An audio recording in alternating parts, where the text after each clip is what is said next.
opening the Senate hearing on a couple of House bills. Would you please rise and to the Pledge of Allegiance? I pledge allegiance to the flag of the United States of America and to the republic for which it stands, one nation, under God, indivisible, with liberty and justice for all. Thank you. We're starting off with House Bill 71. And let's see who the prime sponsor is, Representative Mooney. Welcome to the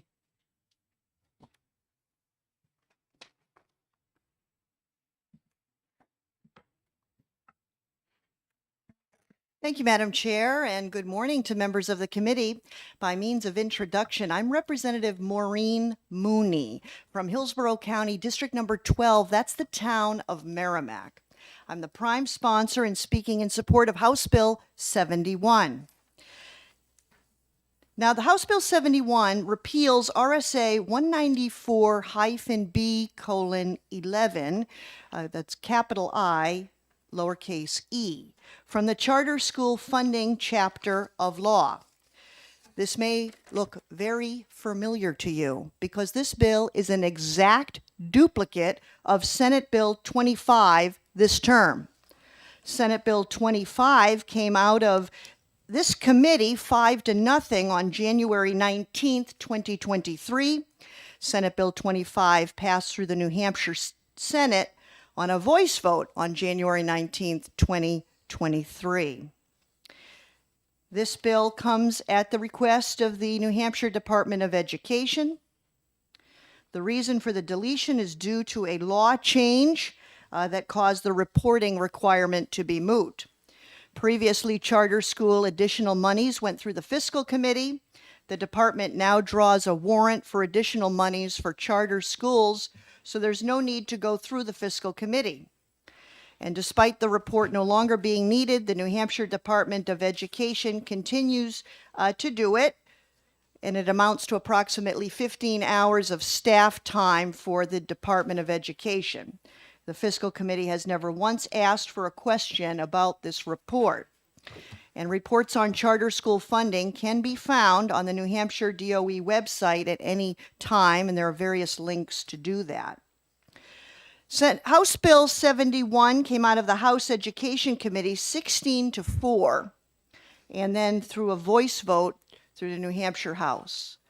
Very straightforward, received an incredible amount of support from the Senate, and eventually got out of the House.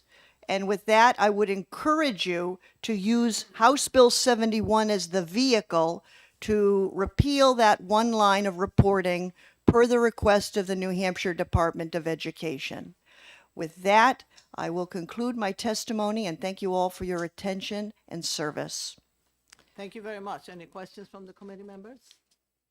Seeing none. Thank you. Thank you. And I apologize for leaving right away, but I do have exec session in House Finance. Good luck to you. Caitlin Davis.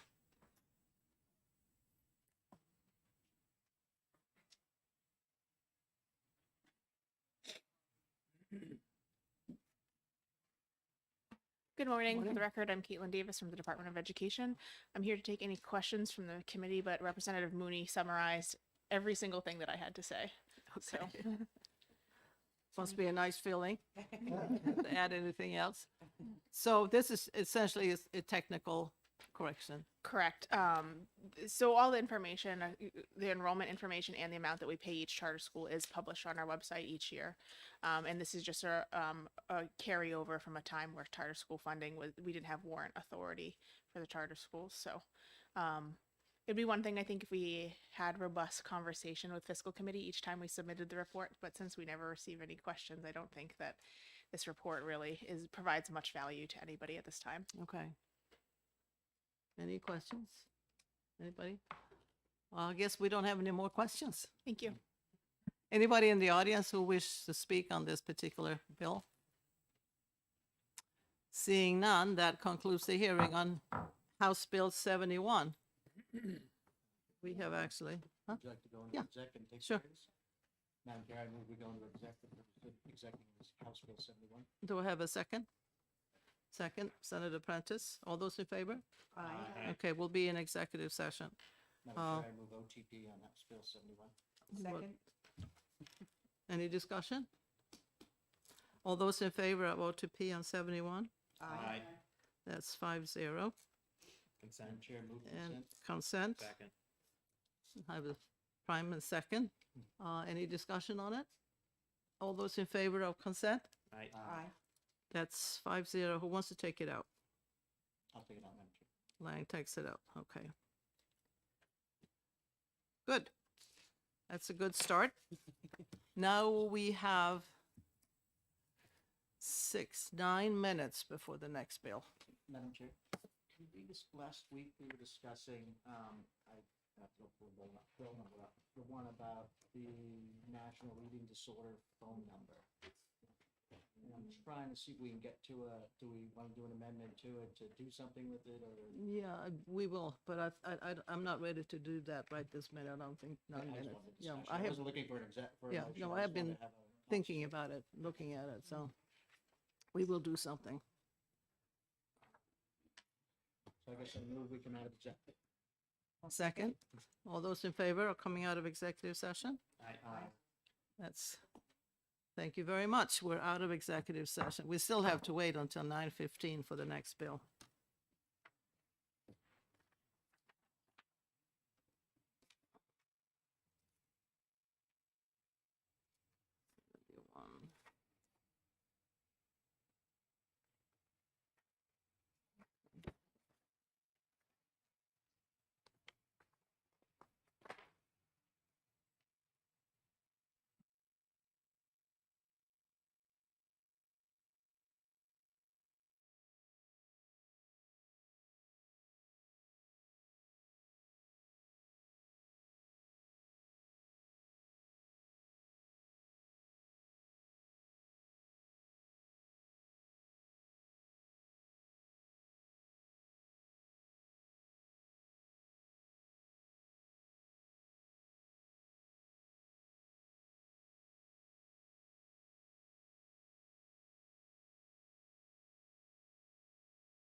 It's almost 9:15, and I think if you walk very slowly, we can call Representative Hobson.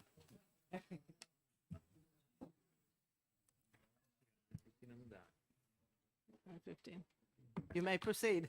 Good morning, Madam Chair and honorable colleagues. Thank you for hearing my testimony today. Today I bring forward a measure on behalf of a constituent. HB 170 is a measure that I hope will be a simple change to a statute, but make a profound difference for students across New Hampshire. Changing the term encourage to require in RSA 189:11-C. As I was researching this topic, I was surprised to find out just how valuable cursive writing is to the developing brain. It helps in the treatment or early detection and treatment of dyslexia, dysgraphia, and dyscalculia. Dysgraphia is a learning disability. I'm sorry, I'm a little stuffed up today. Dysgraphia is a learning disability of written expression, which affects the ability to write, primarily handwriting, but also coherence. It's a specific learning disability as well as a transcription disability, meaning that it's a writing disorder associated with impaired handwriting. PBS NewsHour interviewed a 9th grade student that was diagnosed with dyslexia after struggling for 10 years at school.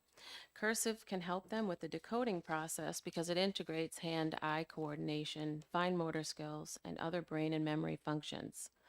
A quote from Minds in Motion author Alexandra Beer and Candace Meyer state that cursive writing creates neural pathways required to stimulate brain activity for language fluency and vision motor control needed for cognitive development, reading, sports, and socialization. For example, taking notes helps students facilitate deeper and more critical thinking, and kids assimilate the content and remember the content better. I know that process works for me. Psychology Today of October 2020 indicates there is accumulating evidence that not learning cursive handwriting may hinder the brain's optimum potential to learn and remember. A study out of Norway used high-density EEG to monitor the brain's electrical activity when students used keyboard, cursive writing, or drawing visually, presented works using a digital pen or traditional pencil and paper. Data analysis show that cursive handwriting primed the brain for learning by synchronizing brain waves and stimulating more electrical activity in the brain's parietal lobe and central region. This provides the brain with optimal conditions for learning. Cursive writing activates a unique reading circuit in the brain. By stimulating the parietal lobe, the activity center in your brain, you create neural pathways, interpret visual information, retain short-term memory. It helps dysgraphia that it creates natural letter spacing, emphasizes the beginning and ending of a word. Multisensory approach to learning helps you retain more of what you learn. It's also like learning a language. One scientist said that pen and paper gives the brain more hooks to hang your memories on. A lot of senses are activated by pressing the pen on paper, seeing the letters you write, and hearing that sound while you're writing. These sense experiences create contact between different parts of the brain and open the brain up for learning. The School Board Association and the Administrator Association testified in the House that this might be considered a curriculum bill, but this measure is already in statute and it simply changes encourage to require. Districts are already providing this program in some schools, so I wouldn't imagine that they need to change their process. So I hope you'll consider this measure. Thank you. Are you going to address the multiplication table? Someone speaking after me will address Okay. that issue. Any questions from the committee members? Seeing none, thank you very All right, much. thank you. Representative Ladd?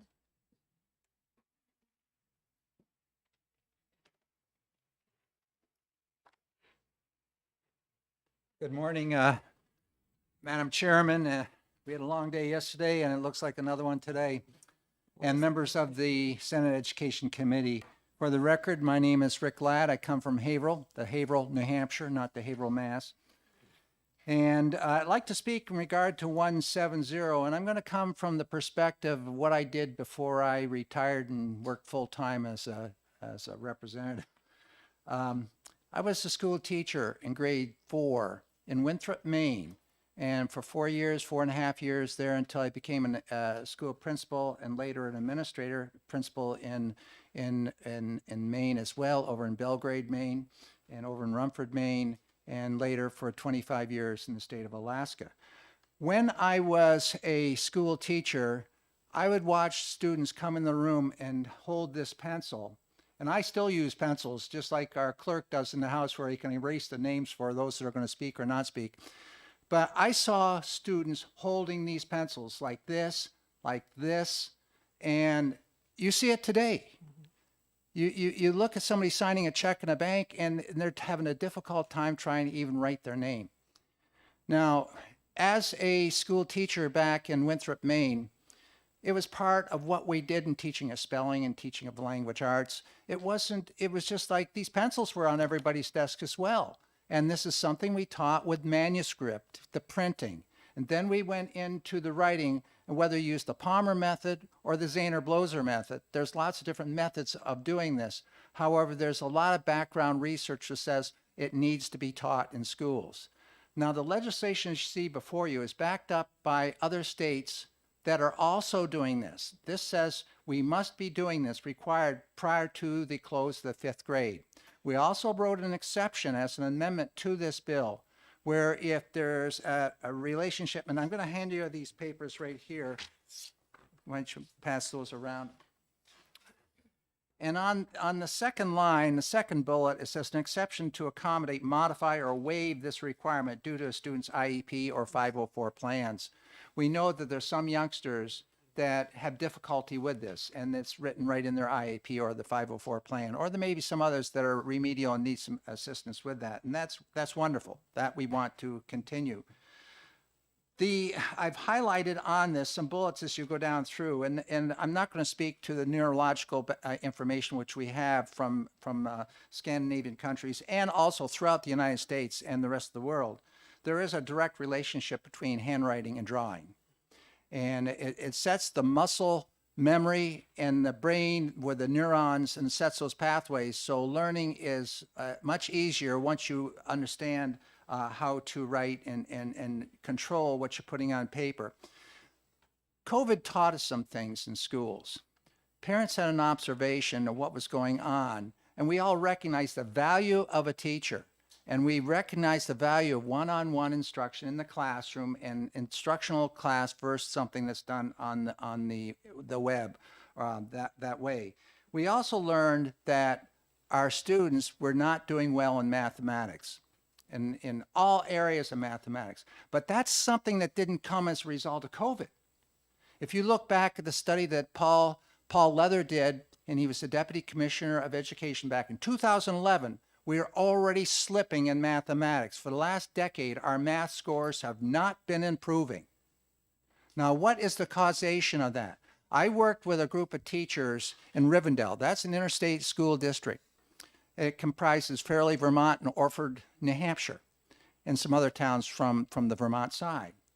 And when I spoke with the math teachers, elementary, middle, and high school, they're all huddled in one room just like this. We were talking about it. We talked about, should the math multiplication tables be taught and memorized?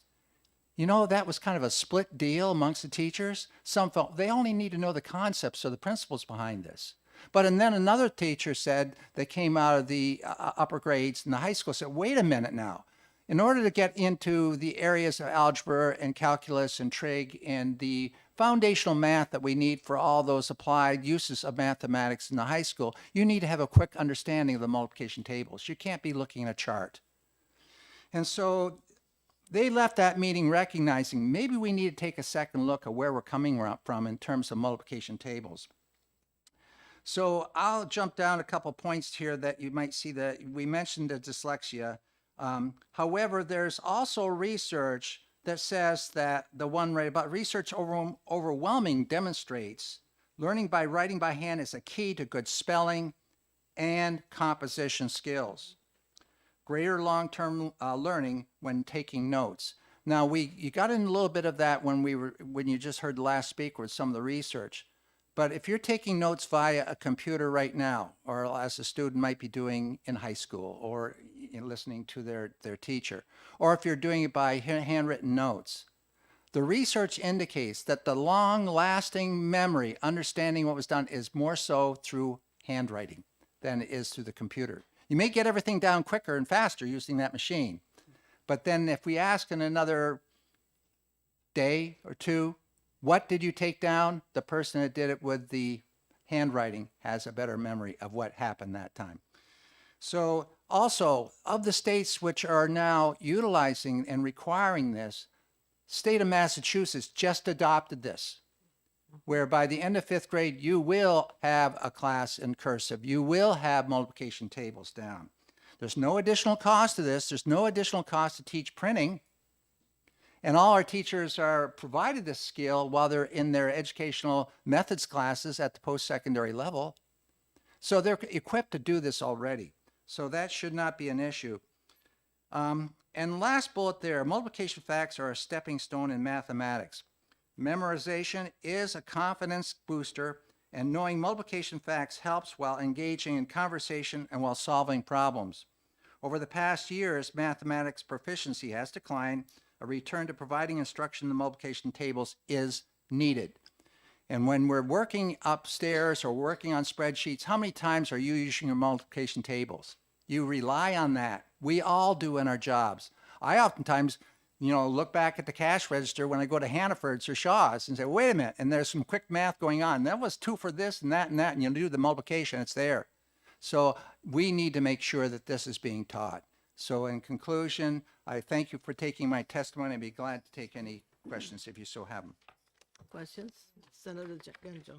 Thank you, Madam Chair, and thank you, Representative Ladd. Question I have is probably a simple one, but when did we stop teaching cursive? When did we stop in the multiplication table? I can't honestly tell you because it's different from school to school. There are some schools still teaching this and emphasizing it. Yes, you look at the Constitution, it's done in handwriting. How are you going to read it if you're not? There's a lot to this. It's a skill. It's a skill that shouldn't have to be. We don't put that as part of adequacy. This is just a skill in how to communicate, just like rhetoric and logic. Those are skills that we got to hone in on. So I would encourage you to. I don't know when it stopped. I know when it started. When I walked in as a teacher back in Winthrop after I came back from Vietnam, this is an absolute must. And of course, I had to really re-engage my handwriting when I was putting stuff then on the blackboard. And that was tough, but I mastered it, and the kids can too. Thank you. You're welcome. Senator Fenton. Representative, thank you for being here. Thank you for Good taking my morning. question. My concern is just mandating this skill. Any job interview I've been into, no one's handed me a piece of paper and said, hey, can you write your name out in cursive? So my fear is that wouldn't this make more sense to keep it as a shall instead of a mandate? Shall require? Shall require, or teach? give them the option instead of requiring them. I as think, it was well, before. I personally think at this point in time, we need to go the opposite direction. We need to ensure that this is taught in the schools by the end of 5th grade. And that is, usually you're introducing cursive writing in the 3rd grade. And you're honing in on your multiplication facts. In fact, in the school I had, and our achievement scores were much higher. This was up in Alaska, where we were online with fiber before I think they were even down here. The requirement to know your mathematics facts, you had to have them in place by the middle of the 4th grade, and by the end of 4th grade, it was a must. You know your times tables. So that was just part of how we set our policies up in that school district, and the average scores on our achievement test, the Iowa Test Basic Skills and all, were very high because there was a carryover into other activities such as forensics, which we had the memorization of poetry and all that in the school. Odyssey of the Mind, thinking and science skills. We had that in our science fairs. We saw students just going off the charts, all students. And I think it's just what we do in those elementary classrooms is very important. It carries forward. It's a skill that should be taught, and I think we're missing the boat, and we're denying these youngsters a real good skill that's going to help them if we don't teach it. Follow up. Thank you again. I'm not arguing the Yeah. multiplication or the math. Do you see this? Wouldn't this be considered more of a local issue than a state mandate, in your opinion? We know that by statute, the schools have responsibility for instruction and curriculum. We have put into our adequacy substantive criteria for an adequate education the words logic and rhetoric. Communication skills come underneath the rhetoric, both verbal and written. And to communicate in writing, you got to be able to do that, and you have to be able to read it as well. And when I'm going into the bank, I'm often saying, would you please sign your name? And they're not looking for an X, and they're looking for a signature, your signature. And when you, in fact, I was even required about 4 weeks ago when I took a trip up to Stansted, Quebec, and the customs officer looked at my passport. You have not signed this passport. I want to see your signature on it. And he made me right there, put my signature into the book. And it wasn't printed. I put my signature in it. Students should know how to do this. So it's part of communication. Senator Lang? Thank you, Madam Chair. Thank you, Representative, for taking my question. So I guess I'm trying to summarize a lot of what you said, and I think there's several aspects to cursive, one of which is a multi-sensory approach that stimulates learning and memorization of writing. Is that correct? That is correct. And then the other aspect of, and I guess when I think about cursive, is there's a whole lot more that goes into it, right? You talk about geospatial, right? Where do I end my sentence? Whereas in a computer, you don't have to even think about that kind of thing. But when you're writing on a piece of paper, you got to make sure you don't stop your word at the end of this line, so to speak, without that hyphen to deal with that. But there's geospatial aspects to this, so there's a lot more that goes into cursive handwriting than just learning how to print the cursive letter. Yes, and when I was in the school as an administrator and as a principal, we used to have occupational therapists, physical therapists, and the fine motor skills. We're talking about fine motor skills here, and when you're getting off in the trades, you need these fine motor skills as well. This is one way we start training right down in the elementary grades, how to hold your pencil properly, how to get the connections. And when we're talking about dyslexia, this is one way that we can really hammer on how to help those with it. When you're writing, there's a sequence of things as you're connecting, and the letters are a little bit different than the P or a D that is printed. There's more room for error there and confusion, whereas in writing there's less. So this does help, and there's a lot of research explaining the details of that aspect of it with the dyslexia.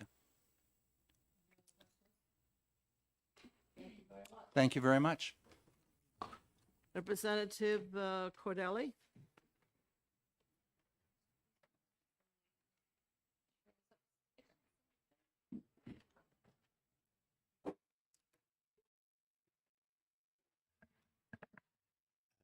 Welcome. Thank you very much. It's a pleasure to be back at Senate Education. For the record, I'm Glenn Cordelli, representing Carroll 7, Tufton Borough, Wolfboro, and Ossipee. And I am in support of this legislation. Representative Ladd covered a lot of things in relation to both cursive and the multiplication tables. I just want to add a couple of things. I remember flashcards very well for myself and also for my kids. I actually was thinking that I wish I still had them. I wonder what I could get for them on eBay at this point. There was the question about when did this stop? And it hasn't stopped everywhere. One of my colleagues on House Education found this from February State Board of Education meeting, and this is from the minutes. Just read this brief paragraph to you. This is comments from Jim Lewis, the superintendent of SAU 71. He stated that he doesn't believe the state's math scores are high enough. He shared the importance of focusing on basic math facts. Without math facts, higher order operations are not possible. They use flashcards in their district. They are teaching multiplication and division at the same time. The goal is 80% of students will master their basic math facts. At their elementary schools, students are given a t-shirt when they can answer 100 math problems in 5 minutes. They give parents free flashcards to use at home. I think that's wonderful. I'm so glad when my colleague brought that to us. In terms of this being a mandate, we do mandate various things. There's a large effort in the past couple of terms in relation to mandating more civics in our schools. The one comment I would also have about cursive, I remember just a couple of years ago, my wife writes in cursive and sent a birthday card to her niece who was a UNH graduate. She could not read her own birthday card and had to get her mother to read the birthday card to her. I think we need to reverse that kind of thing. So I would ask your support for this legislation, and I thank you for your time. Thank you very much. Any questions from the committee members? Thank you. Thank you.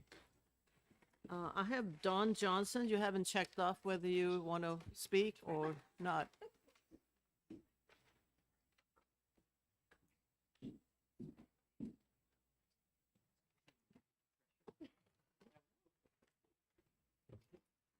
Hi, my name is Dawn Johnson. I'm from Laconia. I hadn't intended on speaking, but I just wanted to let you know that in Laconia School District, as I also sit on the school board, I have two daughters. They were in school back to back. I got one daughter who can read somewhat of cursive writing, and I got one daughter who cannot write it or read it. My mother will send letters and cards, just as an example, and neither one of them can pretty much read it. I have both my daughters are very well and did very well in school, but they struggle with their basic multiplication. Even though we at home would do the flashcards and we had it all that, they were never taught to do those flashcards. One's graduated and one's graduating this year. This is a disservice to our kids. I see it in my home. I work with my kids all the time, but because it's not being enforced at school and we're not helping them, we're doing them a major disservice. When they are getting into the higher classes, they cannot do some of the math as fast as they should because they can't understand the basic math. So we really need to make sure we get these kids back on track, and it will help improve the math scores. Thank you. Any questions, comments? Thank you very much. Thank you. Is there anybody else in the audience who likes to speak on this topic? You're right. I missed you. Okay. Please come up.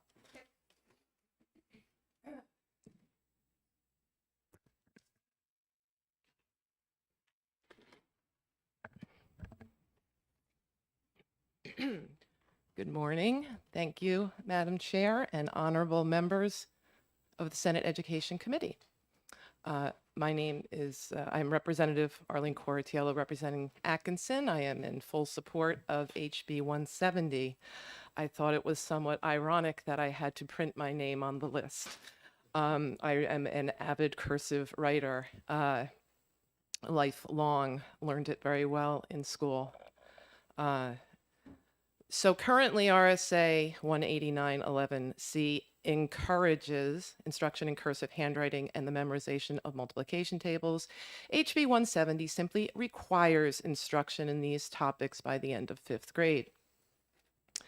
The fact that students are not required to memorize multiplication tables shocked me. I was not aware.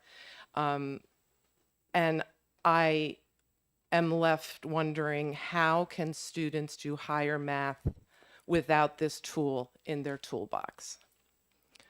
I looked at the scores. There was some question about when these things were not required anymore, and I believe it had something to do with when Common Core standards were developed a few years back. But when you look at the NAEP math scores, there is a definite decline from over a decade. So in 2013, among fourth graders, the math score was 258. It has gone down to 239 as of last year. Similarly, in eighth grade, you see it going from 301 in 2013 to 279.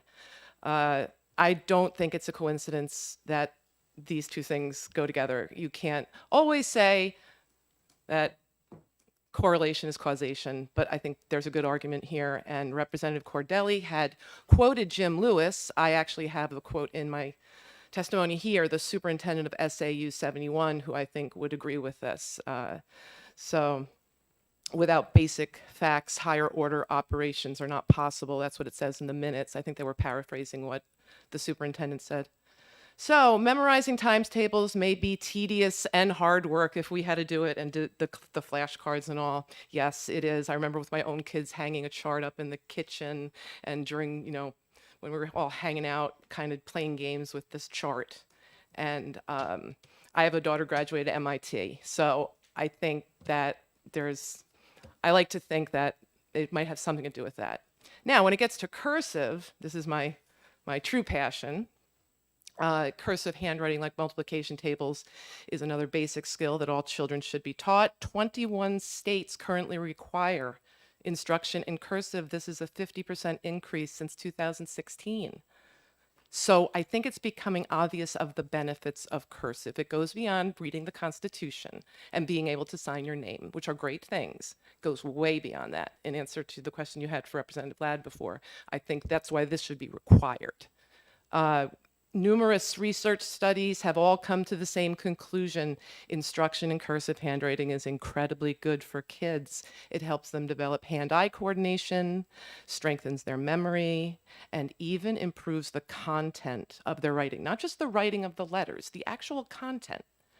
And as Representative Hobson mentioned, it's especially good for dyslexic students. I was not aware of that, but there's a lot of research.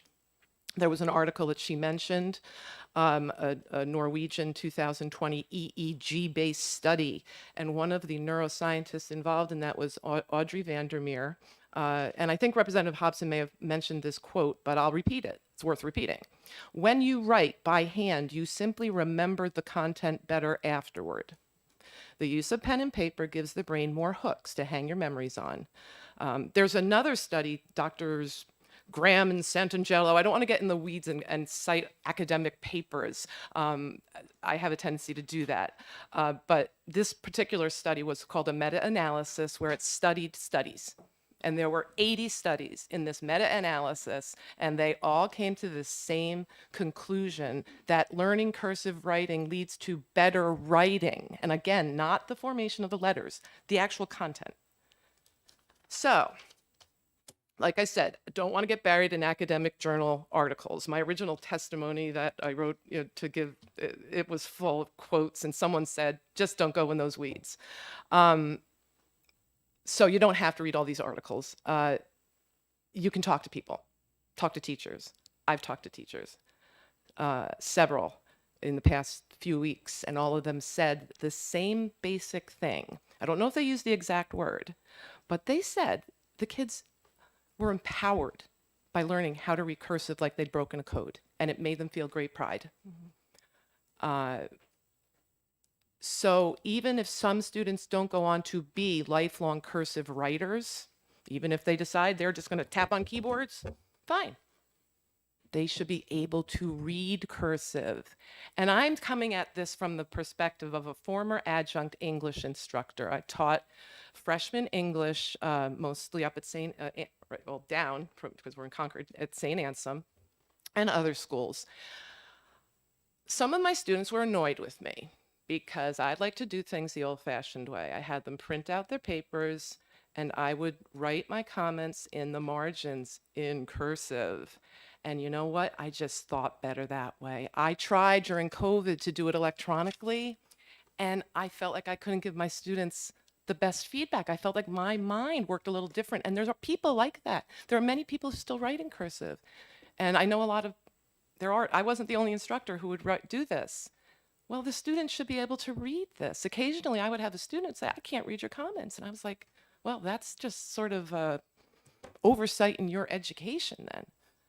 I'm just going to indulge, just if you'll give me a couple minutes, because, you know, when I gave a speech on this, I didn't want to go so in the weeds, but there is a story very briefly about the philosopher Friedrich Nietzsche. He was going blind. He bought a typewriter, and friends and later critics commented that his writing changed. It became, they used words like staccato, telegraphic. The story I read about Nietzsche was in a book called The Shallows, How the Internet is Changing Our Brains, how it's making us think more shallowly. And this story was offered as an example of this, that by typing, and it's so funny because I hear the click, click, click. No offense, it's just ironic. Another irony. But even Nietzsche said, let me find the quote. Just think about this. It goes a little deeper, and I think, you know, the things other people have said, but that's kind of my way.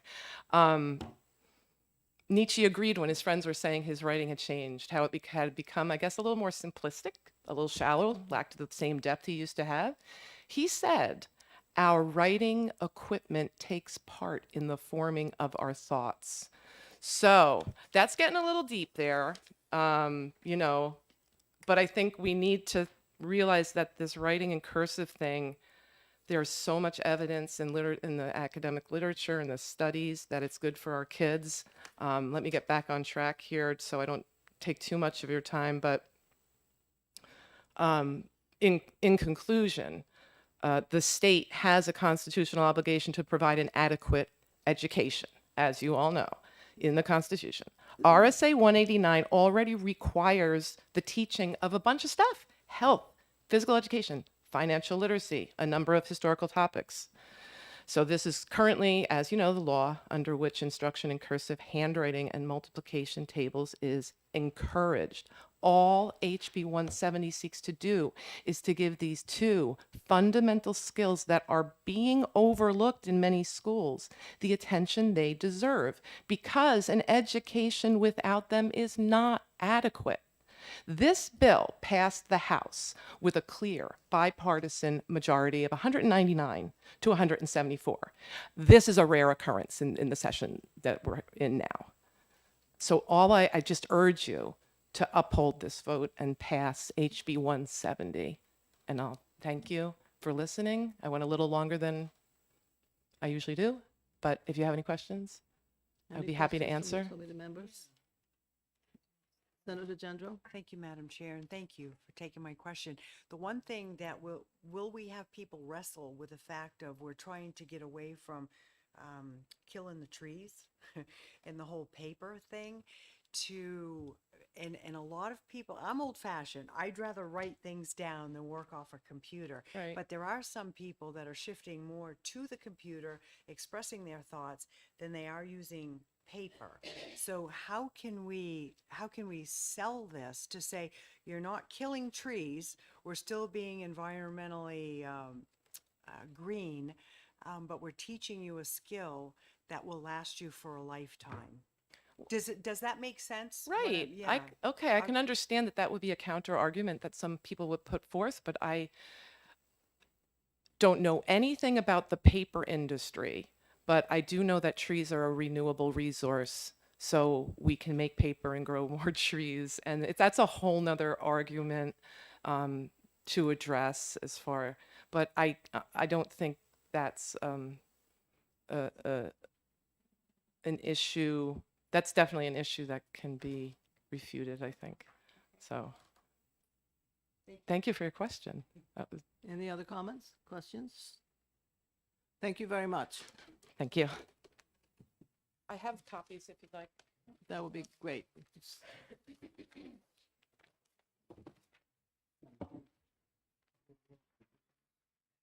we have any other speakers on this? No. I have one question. Well, I'm going to ask if there are any speakers. Is there anybody else in the audience who would like to speak? I would like to speak. Okay, can you limit it to 3 minutes, please? I'm just going to answer a question that was just asked. Okay. My name is Tim Cahill. I am Representative Tim Cahill from Raymond. Good afternoon, senators and colleagues. Senators asked about a way to promote this without using resources. And I would be willing to bet that the senator's tablet over there is a touchscreen, and there's numerous tablets. And in fact, like most design schools are teaching you to use a tablet with full tables to write on. And that would be a way that you could promote this without using a resource such as paper. Thank you. Does that take care of the question? Did you have another? Can I just interject?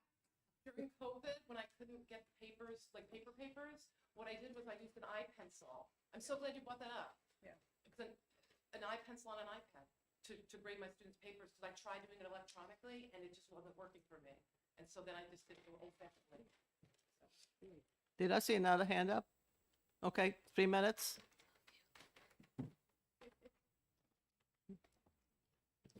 Good morning, Senators. Thank you for allowing me to speak. I'm Representative Ball from Rockingham 25, that's Salem. I guess I'm kind of going to come from a little bit of a different direction here. There were some questions as to shall and require, and I do believe it needs to be required. I am a special education teacher who taught for 12 years. I'm a reading and writing specialist. My specialty is in dyslexia. And the understanding of dyslexia is that it is a right-brained individual versus a left brain. So they tend to be much more artistic, much more visual. Writing in cursive for them is essential for children with dyslexia to learn, because it allows the flow of material to come from their brain to their hand.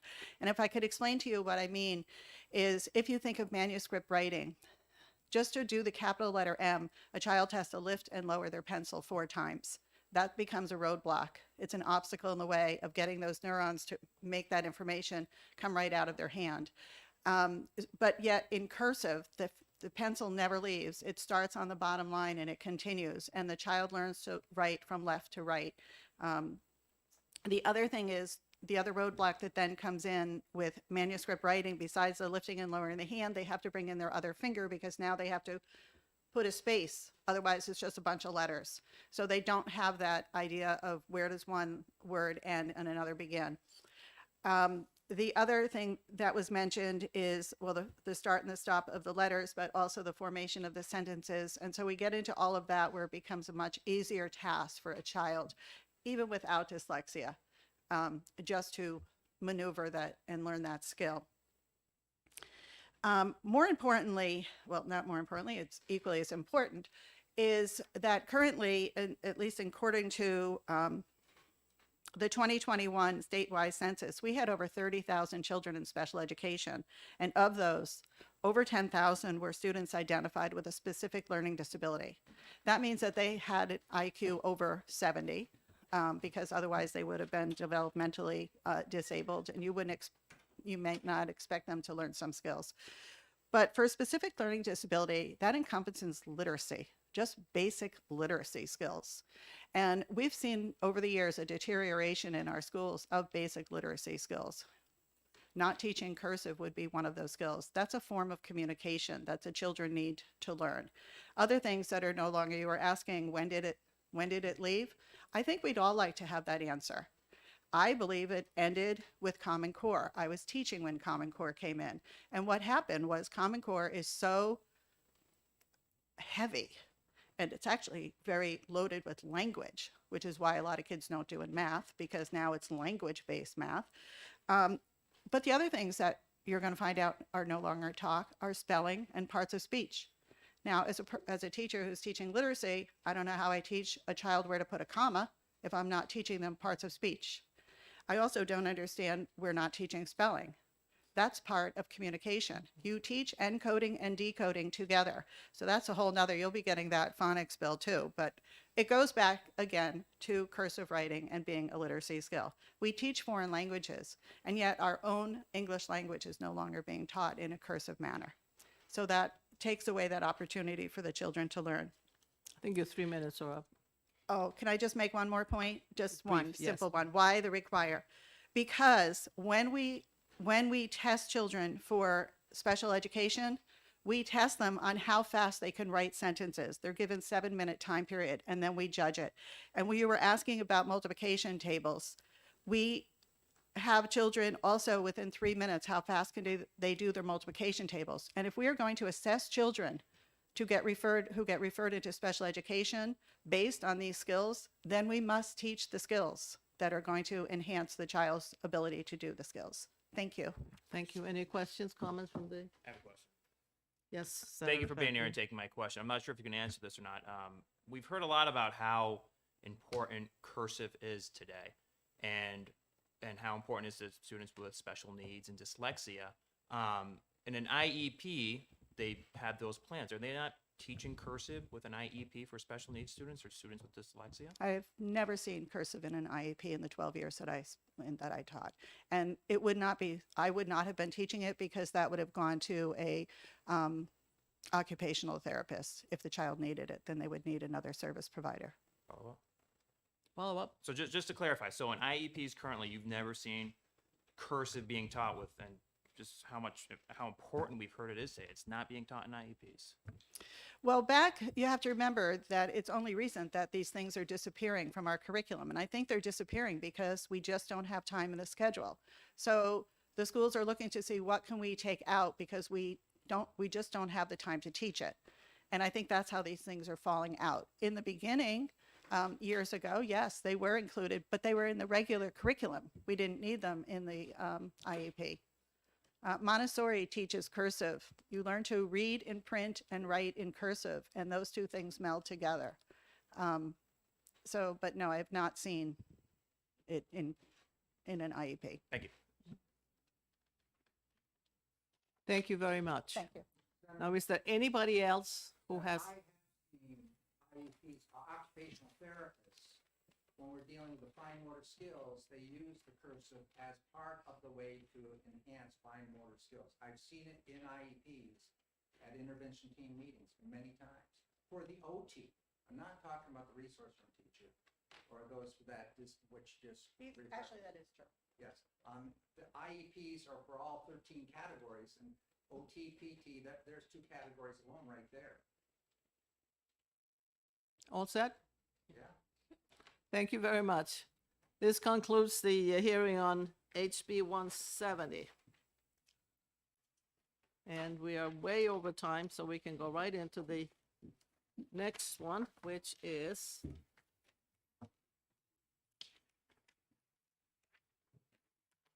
HB 377.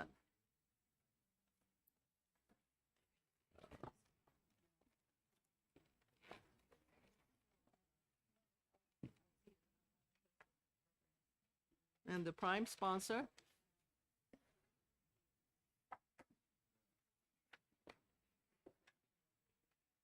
Representative Kutab. Welcome, have a seat.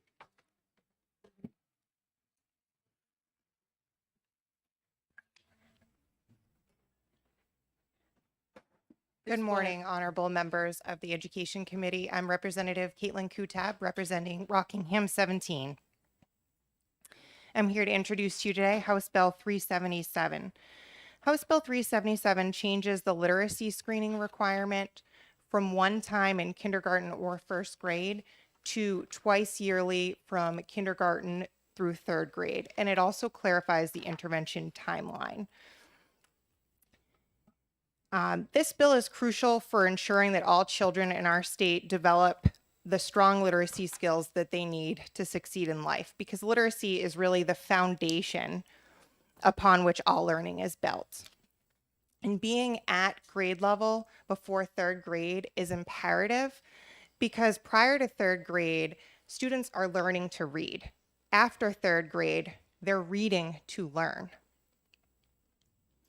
Most of the children in our state who are receiving special education in the specific learning disability category are dyslexic. That's about 10,000 kids in the state of New Hampshire, or about 1 in 3 of the state's special education.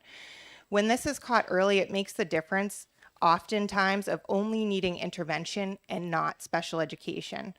This not only considerably saves money, but it also significantly increases the likelihood of the child's academic and emotional success.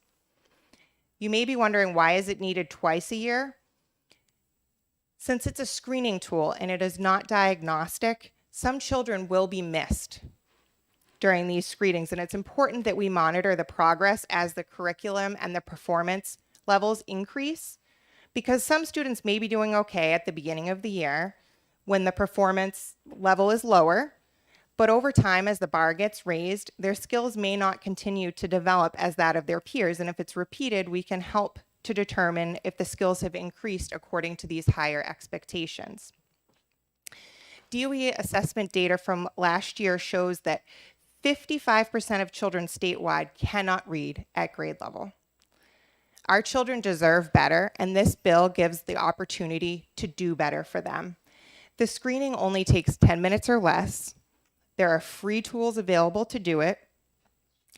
And when this bill hit the House Education Committee, they went to a work session. There was a representative from the Department of Education that worked with them to tweak some of the wording in it to make it exactly what it needed to be. And I urge you to support this bill for the benefit of the children in our state. And I'm happy to take any questions. Thank you. Questions from the committee members? Seeing none, thank you. Oh, Senator Gendro. Quick question. Thank you, Madam Chair. Thank you for taking my question. The it says this bill requires additional dyslexia and related disorder screening. What is it meant by related disorder? Sure. So when it's a screening tool, and so it's not diagnostic, and so it's screening to see if your literacy levels are at the level that they should be at, and if they're not, then you're giving intervention, and there may be kind of other things like dysgraphia and other things that it may be picking up on and giving help for those areas as well. Thank you. Do you have a question? Yeah. Okay. Senator Fenton. Thank you for being here and taking my question. How come it begins January 1st of the school year, not in September? So this had initially said that it needed to begin within a certain number of days, and some of the schools came back and said that it would be difficult for them to meet that. And so when this was in the House Education Committee, it was modified to say by January 1st, so that it would give them time to make up a plan to give these kids intervention. So I agree with you, it would be great if it could be done sooner, but some of the smaller school districts said that that would be difficult for them to meet. So they thought that this timeline was a little bit more doable for them. Thank you. Thank you. Linda Tanner.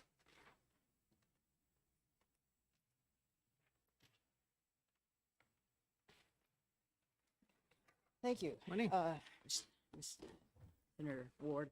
For the record, I'm Representative Linda Tanner. I represent Sullivan 5, the beautiful towns of Sunapee and Springfield. And this bill is a very bipartisan bill.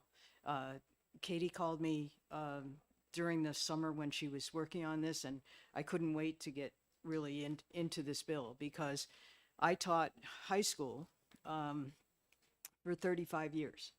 And one of the things that is really heartbreaking is to see students who have gotten that far and can't read.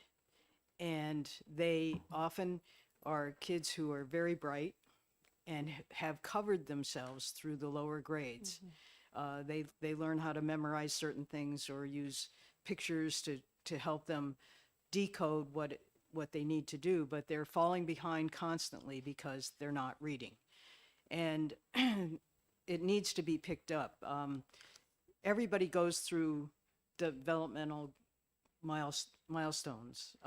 You know, everybody that has a baby knows you can't wait for the first step. And if the first step doesn't occur during a certain period of time, you know, you're kind of anxious about it as a first parent. They need to hit certain milestones. And when a student doesn't hit that milestone of reading within the first 3 grades, it makes it so much more difficult, even if they're diagnosed as dyslexia, to actually reverse that. Because by that time, not only have they missed that milestone and it makes it harder, just like it makes it harder to learn international language as you get older, it also affects them academically, socially, and emotionally.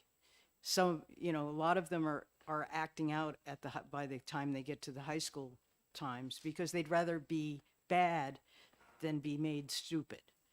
And so they've suffered a lot through this. So this bill is so crucial to get that testing in. In relation to the last question about the January 1st date, it's 60, they have 60 days to do the testing, and then the intervention occurs after that point of time. So it was to allow the September through January 1st for the testing to occur. And then one of the other really important parts of this, I think, is immediate intervention, because oftentimes a child will be diagnosed or be taking one of these tests, and then they have to go through the IEP program, which can be very lengthy. And what they need is they need immediate help. So I can't stress how much, first of all, that it's bipartisan, and second of all, how important this is. You'll hear a person behind me who's actually from my school district who had a child who went through our school, and how important it is, I think you'll find out just from her personal story. So if any of you have any questions, I'll be more than happy to answer them. Questions from the committee? I have a question. Sure. How prevalent is dyslexia?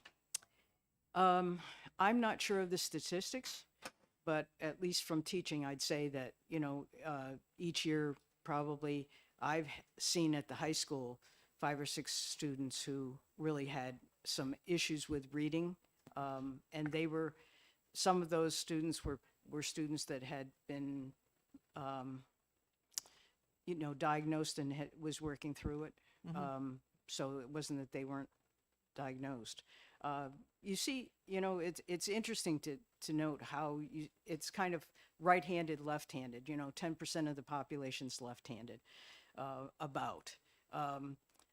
I taught physical education, and oftentimes I'd see fine motor skills that were just off, and it was really interesting because when we get our dominance of hands, before that we have dominance of eyes. One eye actually tracks things, and the other eye comes in from the side and gives you depth perception. And we know that because most of the population is right-handed, when a small child starts to eat, he's watching or she's watching other adults eat, and they're eating right-handed, or they're writing right-handed, or they're batting right-handed, and so they think they should do that. And it used to be that they actually took utensils out of a kid's left hand and put it in the right hand. So we know that there's a certain percentage of us that our brains are wired quite differently, and instead of treating everybody like, the same size, the same eyed, the same handed, the same reading skills, I think that it's probably within that range of differentness. Okay. Thank you very much. You're welcome. BB Casey.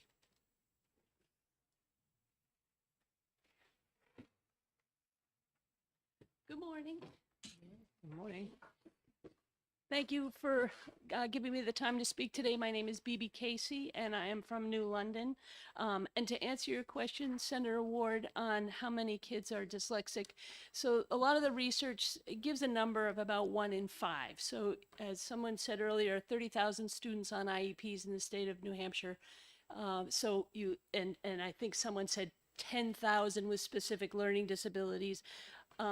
I wouldn't say all 10,000 are dyslexic, but a good chunk of them are. But then you also have a lot of children that are unidentified, that are floating around out there, like the children that Representative Tanner just talked about in high school, who made it all the way to high school using certain, compensation skills. These are smart kids. My son had an IQ of 119, right? These are smart kids, and their brains just work differently. And he wasn't identified until he was in 6th grade. Quickly, I'll read through. I sent you all an email this morning, but I'll just give you a little bit of history here. So I testified in front of this committee back in 2015, supporting HB 1644, which eventually ended up being the dyslexia law. My son testified as well. At the time, he was finishing his first semester at Plymouth State. He testified to you that he never imagined that he would ever go to college when he was in middle school. Today, he's working as an architect design intern in Gloucester, Massachusetts. He has 1 more semester to finish a master's in architecture and will be licensed by the end of the year. His school did not have a screening process in K through 2. He struggled. His teachers didn't have the knowledge or experience on how to help him. They kept telling me, oh, just wait, just wait. He'll grow out of it. it wasn't until I requested an evaluation, which I didn't know I could do, right? Nobody told me I could do that. Finally, in 6th grade, I requested an evaluation, and I paid for an independent private evaluation, and she handed me a book called Overcoming Dyslexia by Sally Shavitz. And I read the book, and I said, oh my God, this is my son and my husband, who was never identified. Our family sacrificed, and we sent him to a private high school that specialized in teaching students with language-based learning disabilities to get him the help he needed to succeed. He was lucky because our family had the resources, but most students aren't that lucky. I don't blame those teachers who didn't understand his disability. They were trying so hard to help him, they just didn't know what they didn't know. So I believe this amendment, it strengthens the original dyslexia bill, and it supports educators in getting them the help they need to support all of these students. So I'm here, the bill does two things. First, as Katie said, it clarifies that screening for risk factors for dyslexia and related disorders, which, as Katie said, are things like dysgraphia and dyscalculia. Dyslexia happens to be the most common, but some kids have all three, right? It's needs to be done consistently starting in kindergarten, continuing through 3rd grade at a minimum of twice a year. Some of these tests actually prescribe 3 times a year. Massachusetts, I think, law says it should be done 3 times a year, but we're asking for a minimum of 2. It's vital that the issue is caught as early as possible. You've heard of the Matthew effect, perhaps. The rich get richer, the poor get poorer. To put that in the context of reading, this refers to the idea that when children fail at early reading and writing, they begin to dislike reading. They read less than their classmates who grow to be stronger readers. When they don't receive adequate remediation, they read less. They learn less from reading than typical students. As a consequence, they don't gain vocabulary, background knowledge, information about how reading material is structured. Since the original law was passed in 2015, there are many more evidence-based tools available to do the screening. The original law said we used the language to say to use a screener similar to Dibbles. We used Dibbles as an example at the time, and that was cost effective. Well, now there's free tools available for schools. And like Katie said, it takes less than 10 minutes to do it. A general ed teacher can do it. And then once it comes back and you show that risk, then you jump into the timeline, which is the second part of this bill, that to clarify that, how important that timeline is, and giving guidance to school personnel to start intervention as quickly as possible. A lot of schools are using RTI. I'm sure you've heard that language thrown around. The RTI can be started immediately until they determine if an evaluation needs to be done for special education. Many of these kids, if you catch it early, they never even have to get into the special education system if you catch it early. So, as Representative Tanner said, we're so grateful for the bipartisan support. We had bipartisan support of the original bill. I'm grateful to Representative Kutab for introducing this bill. And many thanks to Representative Tanner for all the work she did on the amendment. And many thanks to Representative Cordelli, Representative Ebel, Senator Ward, Representative Ball, Hobson, Prudhomme O'Brien, and Senator Rivard for your support. Progress has been made in many school districts throughout the state since the original law was passed. The training in the LETTERS program that the New Hampshire DOE is now providing for free for up to 9,000 teachers, and I think it's 750 administrators all over the state, has already shown success. I think they're signing up their 4th cohort now for that. This bill will help with the continuation of that progress and success, and in the long run will help students in this state to become successful members of the communities. If you have any other questions, please let me know. Any questions from the committee members? Thank you. Awesome, thank you. Thanks very much. Anybody else in the audience who wants to comment on House Bill 377? Seeing none, that concludes the hearing on House Bill 377. Thank you for coming.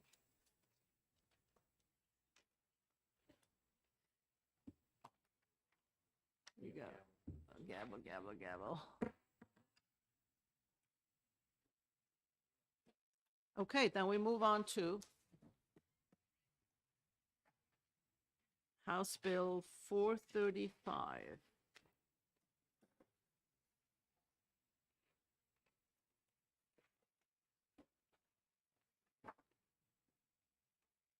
And now I invite the prime sponsor, Representative Luno, to the. Thank you very much, Madam Chair. Let me just pull out a couple of notes.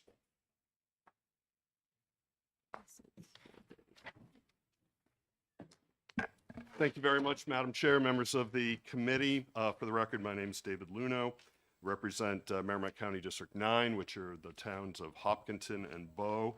And I serve on the Education Committee. And back in January, we heard House Bill 435.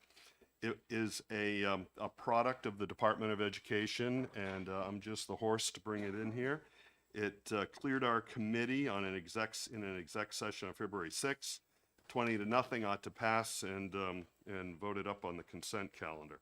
So basically, what the bill does, and Ms. Davis from the department, I think, or Mr. Manganiello, would be able to address specific questions, is change how the relief funding provision in the school funding formula. And this is, so, we've all been sort of talking about right side of the formula and left side of the formula, right side being adequacy, left side being grants.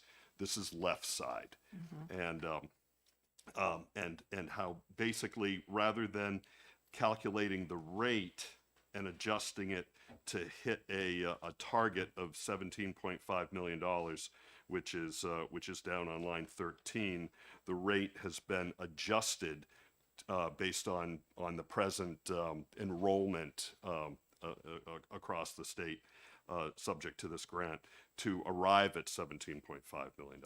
Makes it easier for the department to calculate rather than getting into some sort of iterative loop, and they can talk about that. But I would also suggest and offer that while we don't know what the future holds for this particular grant, whether it's going to be in the right side of the formula or if it's not going to be in the right side of the formula, we can sort of treat that separately from this bill, because I think that's being discussed obviously in House and Senate, budget discussions.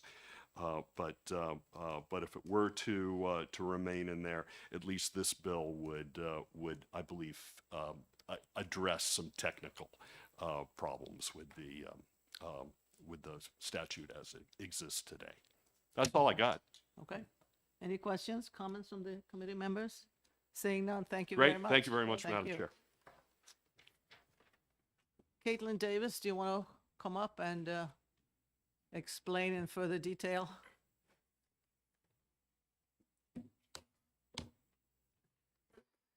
Good morning again. In addition to everything that Representative Luno provided for information, I just wanted to point out that the way this currently works, it requires us to prorate this portion of aid against all of the communities across the state. And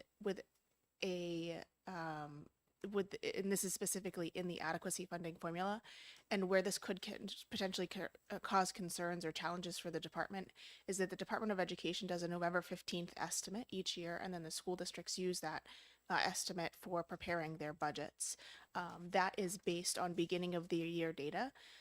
As school populations shift across the course of the entire year, and we do an end of the year estimate based on end of the year data, there could be changes in various different school districts' enrollment populations, including the free and reduced lunch numbers.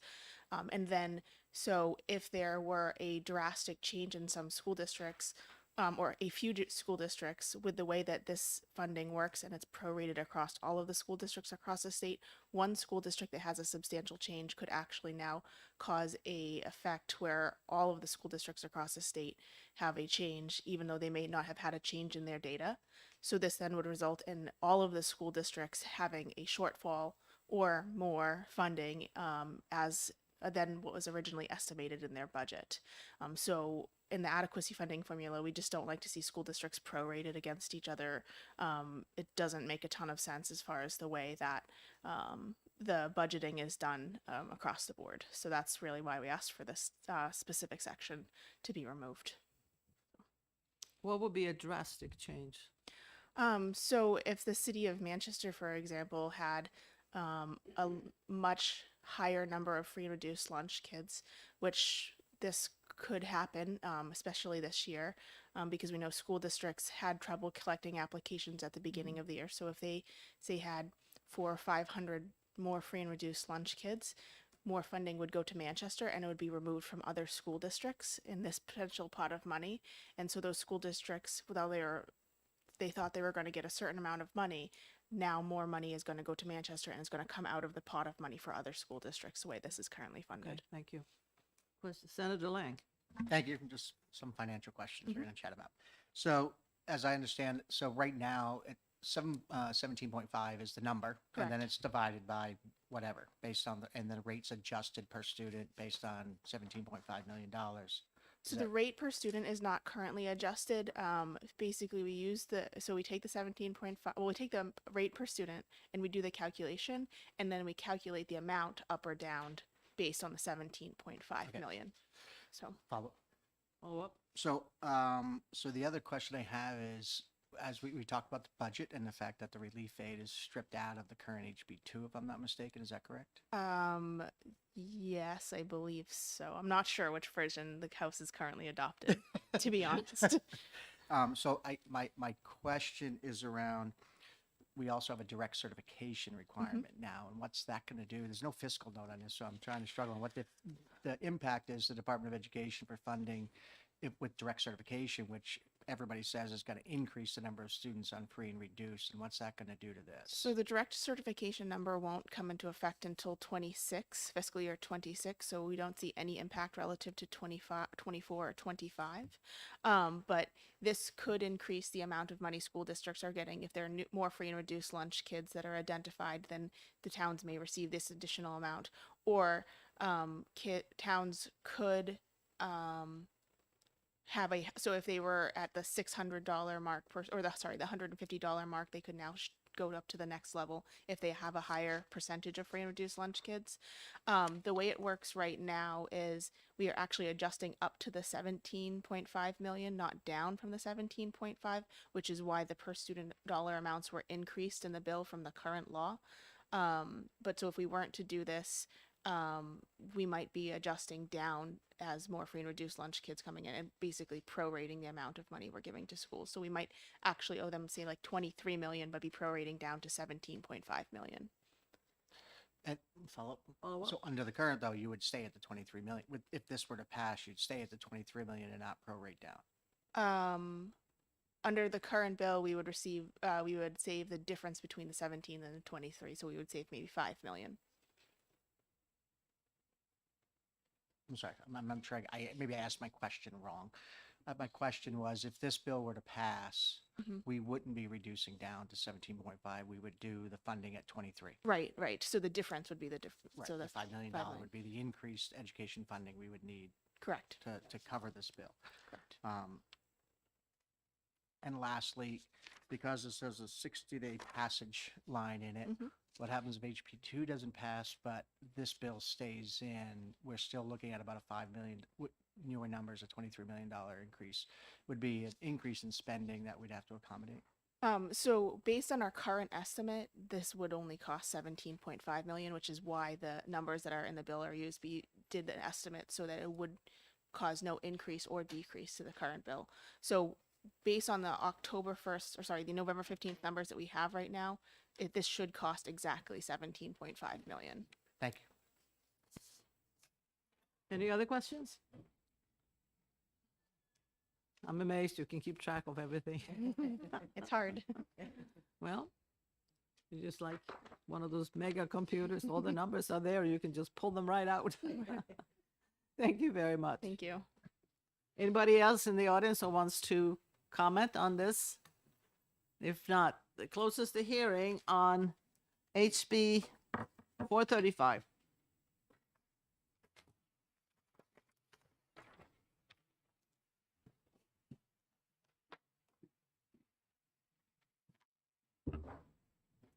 Yep.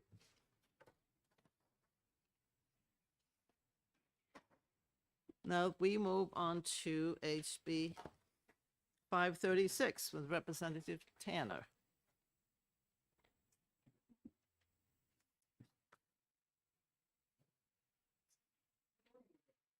Good morning. It I is a good- am Representative Linda Tanner. I represent Sullivan 5, the towns of Sunapee and Springfield. And I am the prime sponsor of this bill. It's about the Charter School Legislative Oversight Committee. So the charter schools were started in 1996 in the state of New Hampshire, and they've grown a lot since then. They offer an alternative education for students who can't really deal sometimes with the public school system, or some of the charter schools have done very well with thematic approaches like the science and arts charter school down in the southern part of the state. In 1996, part of the law was a creation of a joint legislative oversight committee, and it was charged with an annual report and a review of a charter school report from the school board, state school board of education. And this is in the statutes. But in the early days, this committee was very active and did a lot of work with charters and reviewing charter schools and making suggestions on how to make the charter schools even better. But about 6 or 7 years ago, the Charter Schools Oversight Committee stopped meeting. And some of these committees stop meeting for a number of different reasons. Oftentimes it's because they can't get a quorum and because people have a lot of other commitments. I'm sure you people recognize that. They were supposed to issue a report, and the last report that I was able to find was like in 2015. So with this being charter schools being a public school, part of the public school system, receiving public monies, I feel that it's really important that this Legislative Oversight Committee be revitalized and become an integral part of what we do here at the legislature to help charter schools and also to review charter schools. So as you see from the bill, it asks that the commission be changed a little bit. One of the big changes was to reduce the Senate responsibility from 2 to 1, which helps with quorums. So I'm told. And also, you'll note that there's a person from the Department of Education as a non-voting member who specializes in charter schools to also add to that committee. The committee then will hopefully meet twice a year and present a report that will be available to the House and Senate Education Committees. And I think that the reorganization of this committee will renew and revitalize this committee and also help us go back to what the 1996 charter school law was set up to do with legislative checks and balances for public accountability for public money, and also to support and improve this important part of our public school system. So that's my spiel. Thank you. Thank you. How was it discovered that this one had not met for, 7 years? Well, I became interested in charters when I first got on the education committee, Okay. and particularly the fact that, for example, your cursive writing and multiplication tables bill this morning, that's a requirement, unless it's specifically required in statute. In other words, in that particular law, that charter schools do it, it's not required of them. So, you know, I was confused by that. There were a couple of other things about charter schools and the way they were set up. I was confused. So I tried to find out through the House researcher if she could find me some of the reports and just get a sense, and also the history of charter schools. So she went all the way back to 1996, showed me a lot of the original reports. We were able to get those, and then saw this tremendous drop off. And I just think it's really important that when we have a legislative duty like this, that we continue it. And if it was a problem with getting a quorum or who was on the committee, to just make a few tweaks to see if we can actually do this. Okay. Any questions, comments? Senator Gendro? Thank you, and thank you for taking my question. The charter school movement has been growing, Yes. correct? So even without an oversight committee, they have been growing, they've been flourishing. Have there been any gaps, or challenges or things that have gotten back to you or someone else that would say, we really need to have this oversight more than ever? Well, one of the things, there's been a couple of things over the years. We've had some issues with people that have come in and talked to parents, have talked, this was a couple of terms ago, about the structure of the trustees board and oversight at the local level. They were frustrated with that. We often get frustrated people in the House Education. I don't know about you folks. And also, we've had dissolution. This year, we've talked a little bit about dissolution of charters. And I believe a committee was proposed this year. What happens when charter schools actually dissolve? And, you know, in the growth of a charter school movement, when it first starts, obviously, you know, there's a little like growing pains and things get going. Then as the charter school movement keeps going, I mean, we've gone from, we're almost up, I think, over 30, like 32, 33 schools right now, and we've only had 2 or 3 of them dissolve that I'm aware of. So I think it's going well. I think it's just we need to look at the statutes and look at you know, the frustration that some people might have, a few things that we didn't anticipate, like what happens when they close, what happens to the students, where do they go, how do they get their transcripts, what happens to all the supplies and that sort of thing. And I think it's also important to see, because I'm sure a lot of statutes were made, for example, as I was sitting there listening to the multiplications and cursive writing, that I don't know how many requirements for public schools that have recently been acted like that actually pertain to charter. I know some of them have, but the person that made that bill may not have even known that, you know, just assumed that because charters are public schools that it would transfer to charter schools. So I think that's another thing that needs to be discussed on the legislative oversight. Follow up? Thank you. So as I'm thinking, sometimes when, like you said, 1996, or when the charter schools came into existence, is it possible that this oversight committee started and it was eventually going to sunset? And it was more designed to say, okay, we've got something new here.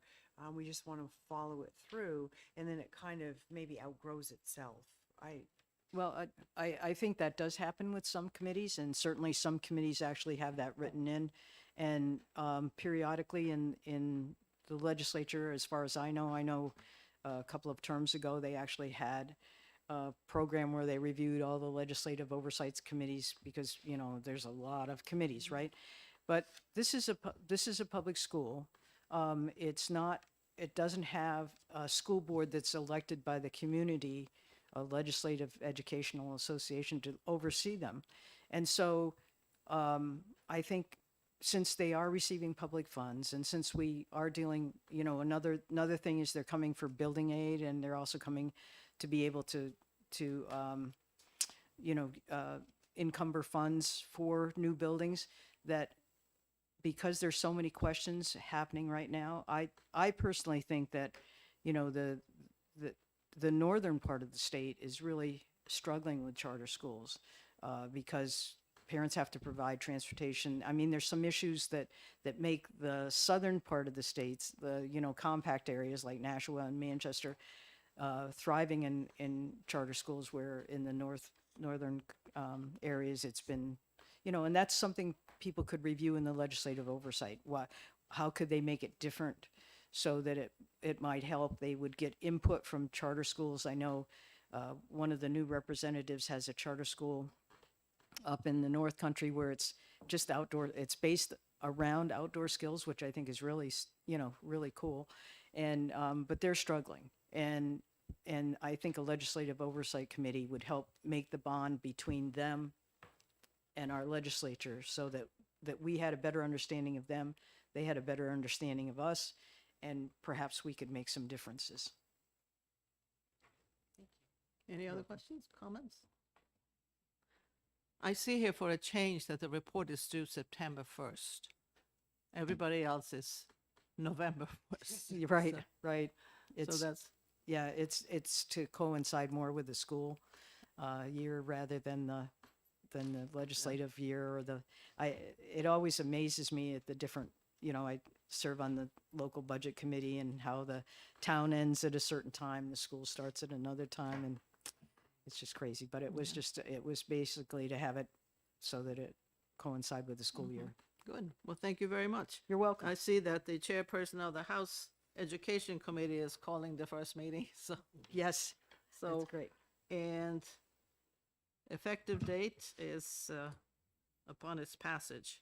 Yes. Good.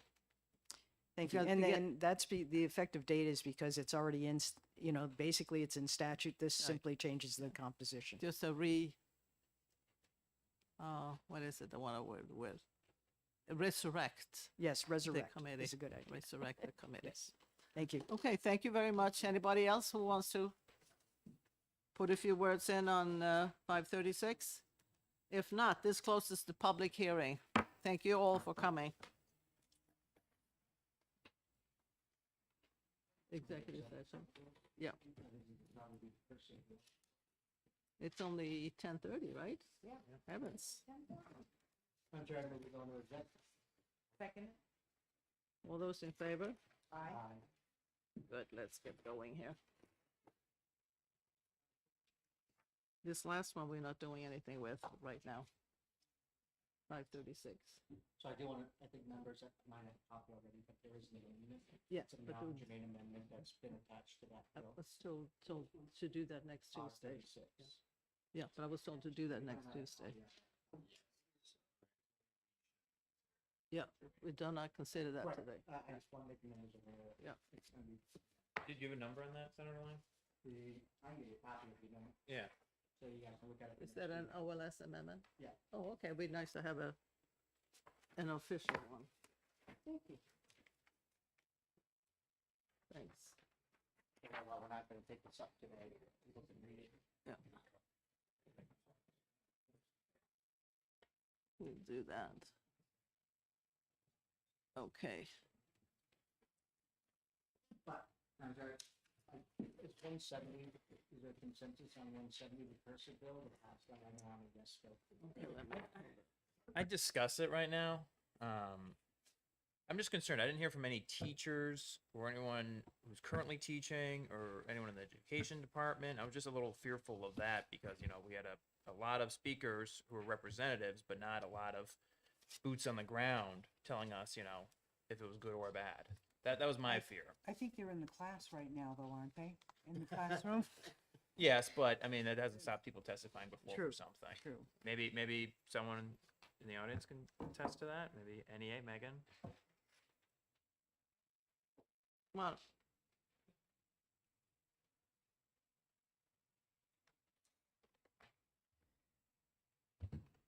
Thank you.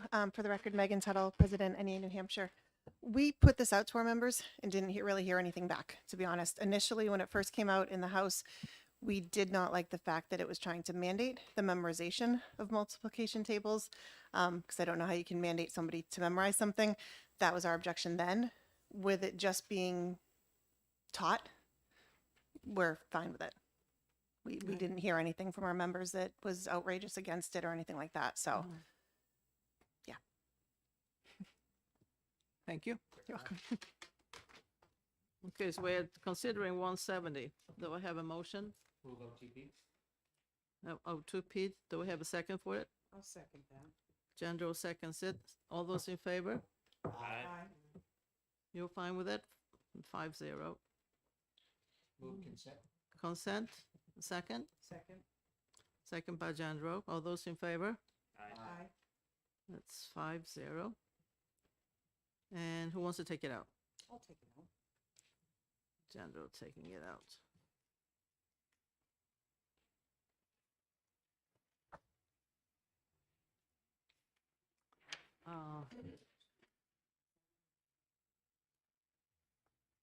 is the other one that I thought. 377, Uh, the testing for dyslexia Right. conditions. That was a 19-1 vote out of the House Committee, voice vote on the floor. Right. I Oh. felt better to support special needs students and be able to get them. Probably the quote I heard best was that from grades 1 to 3, you learn to read, and from grades 4 and above, you're reading to learn. And so this bill puts the emphasis on in the beginning parts of the early childhood education. The testing is done so we can get our kids better to read, so that they hit that 4th grade and they're reading to learn, they can do it at a grade level acceptable. Right. And I do know, and I have read enough about,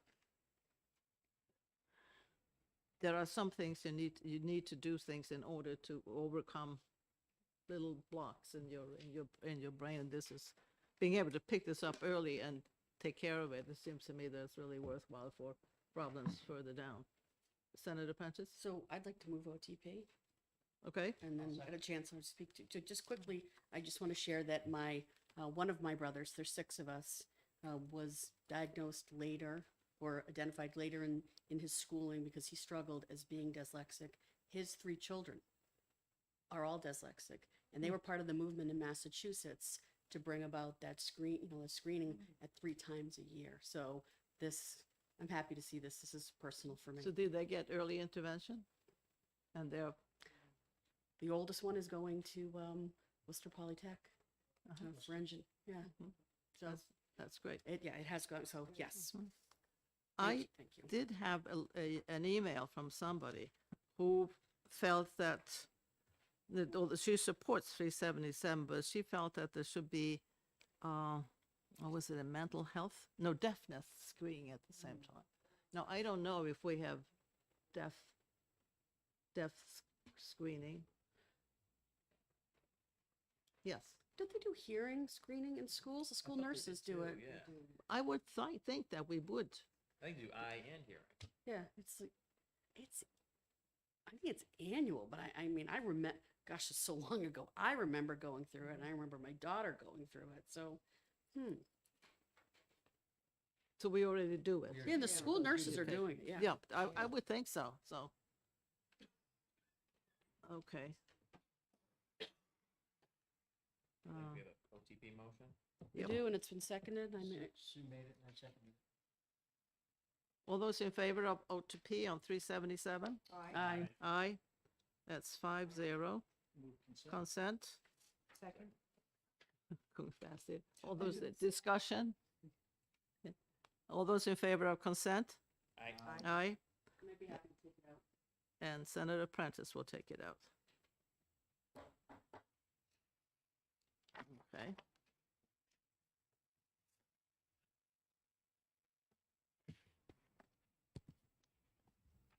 Uh, 35. Yeah, 435. Which one? Was that the? A calculation.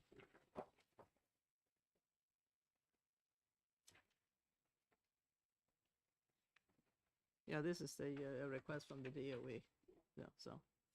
Okay, do I have a motion on 435?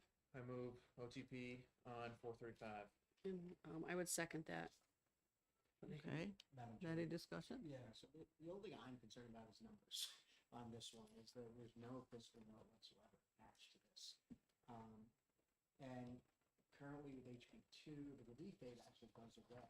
So I don't know what happened to this language when the whole basis for funding goes away, because the governor's proposal, and my understanding what House Finance has already accepted, is removal of that relief aid, because they're already increasing adequacy aid and free and reduced aid in the current House Bill 2.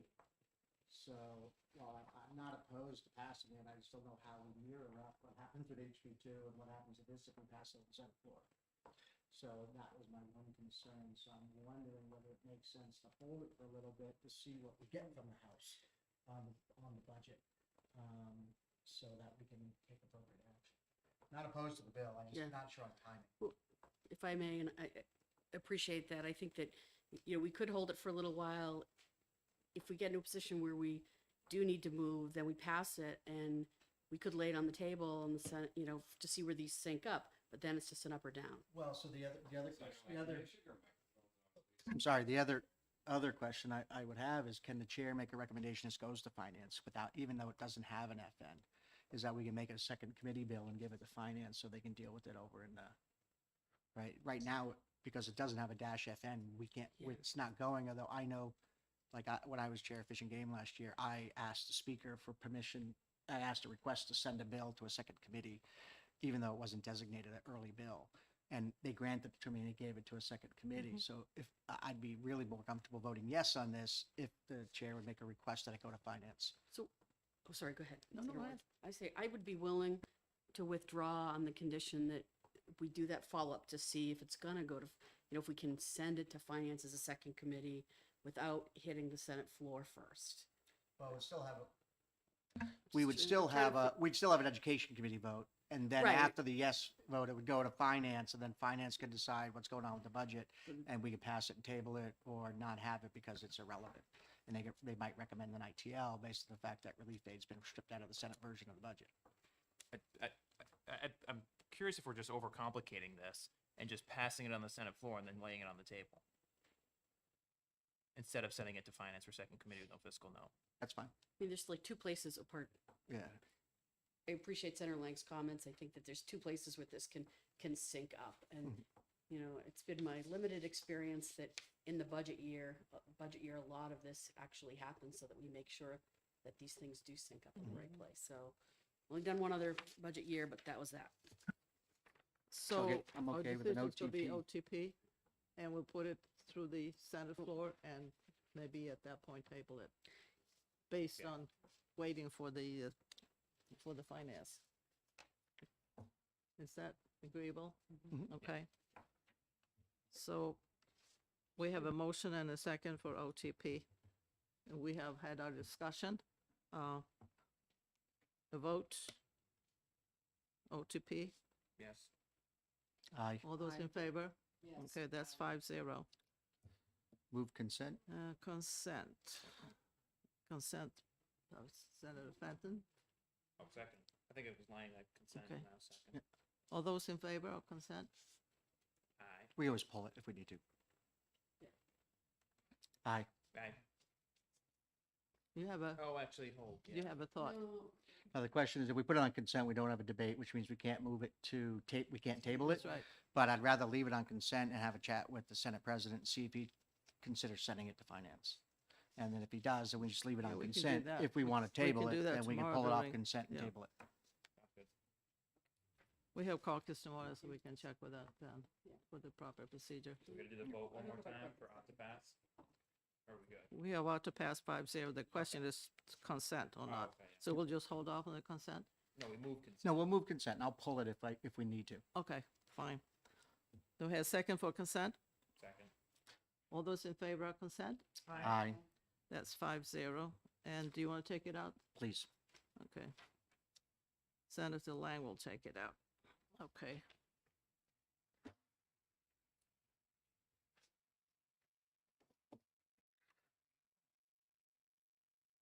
Let's see, 71. Yeah, We that already- one- we already exec that. 71 should be. Yeah, we've done that already. We did that in, I don't think we have anything left to exec, do we? pardon? We don't have anything else left to exec, do That's we? right. We're all We set. have, we have two bills that we've heard public hearing on, we haven't Right. exec. I think one is that, eating- the eating eating disorder disorders, bill, yeah. and the other one is the one we Right. just had, 536. Okay, move out of executive. Second. All those in favor? Aye. So move, we're out of executive session. You are free to have an early lunch. Thank you all. Thank you. Thank you for your leadership. That was fun. Bad. Bad. Keep getting these things.